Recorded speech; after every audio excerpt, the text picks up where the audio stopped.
Hello and welcome to another episode of TiPB Tidbits, where we examine those small yet memorable scenes of public television history. It's still November, yet a few of us are steadily anticipating the Christmas season. Speaking of which, do you guys know about the Thanksgiving spin-off to A Christmas Story? Well then, sit back because I've got a treat for you. A Christmas Story first came to theaters in November 1983, based off Gene Shepard's novel In God We Trust, All Others Pay Cash. Gene Shepard originally told these stories on radio and had a few published in Playboy magazine. One story, in the December 1970 issue of Playboy, was the star-crossed romance of Josephine Kozlowski and her friendly neighborhood sex maniac, which also found a home in another novel, Wanda Hickey's Night of Golden Memories and Other Disasters.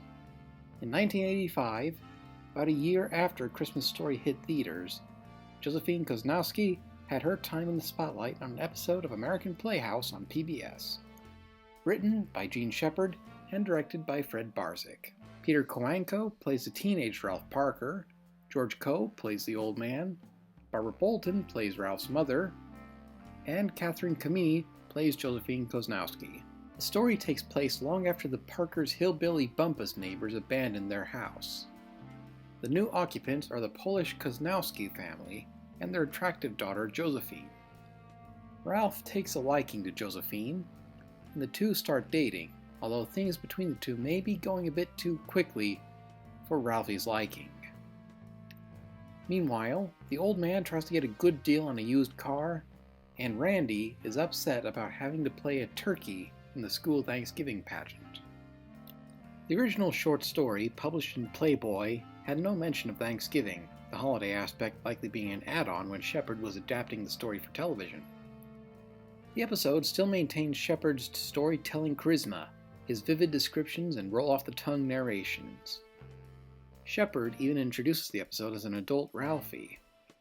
The whole special is a comedic treasure, from Ralphie's lustful pursuit of Polish girls to Randy's triumph at the school Thanksgiving pageant.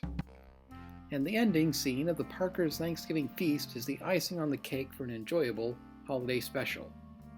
Of course, this wasn't the only time that Gene Shepard's stories were adapted for PBS. In 1976, Shepard wrote the anthology series Phantom of the Open Hearth for KCET's Visions.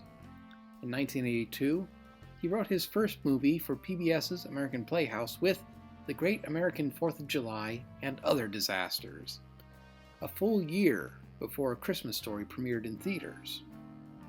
Then, in 1988, Shepard wrote the PBS Disney Channel production Ollie Hop Noodle's Haven of Bliss. Fred Barzyk worked on each of these productions as director and then executive producer for Haven of Bliss. Gene Shepard eventually passed away in 1999 at the age of 78. But he has left a lasting impact on his fans all over the world, whether they enjoy A Christmas Story, his work on PBS, or even It Runs in the Family. But all of his fans can at least agree. Let's just sweep these two adaptations under the rug. Oh boy, look at that sweat. The Polish girls are something, eh, buddy? You know. Anyhow, for our next PBS member station spotlight, we'll be going south to look at Alabama Public Television. In 1953, the Alabama General Assembly created the Alabama Educational Television Commission.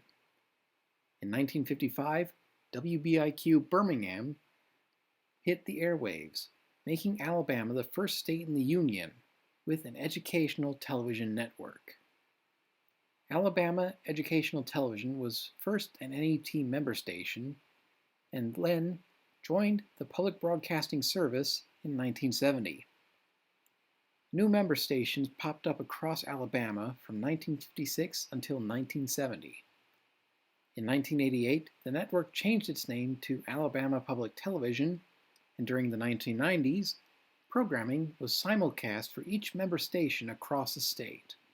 In 2005, APT began airing in HD across the state of Alabama.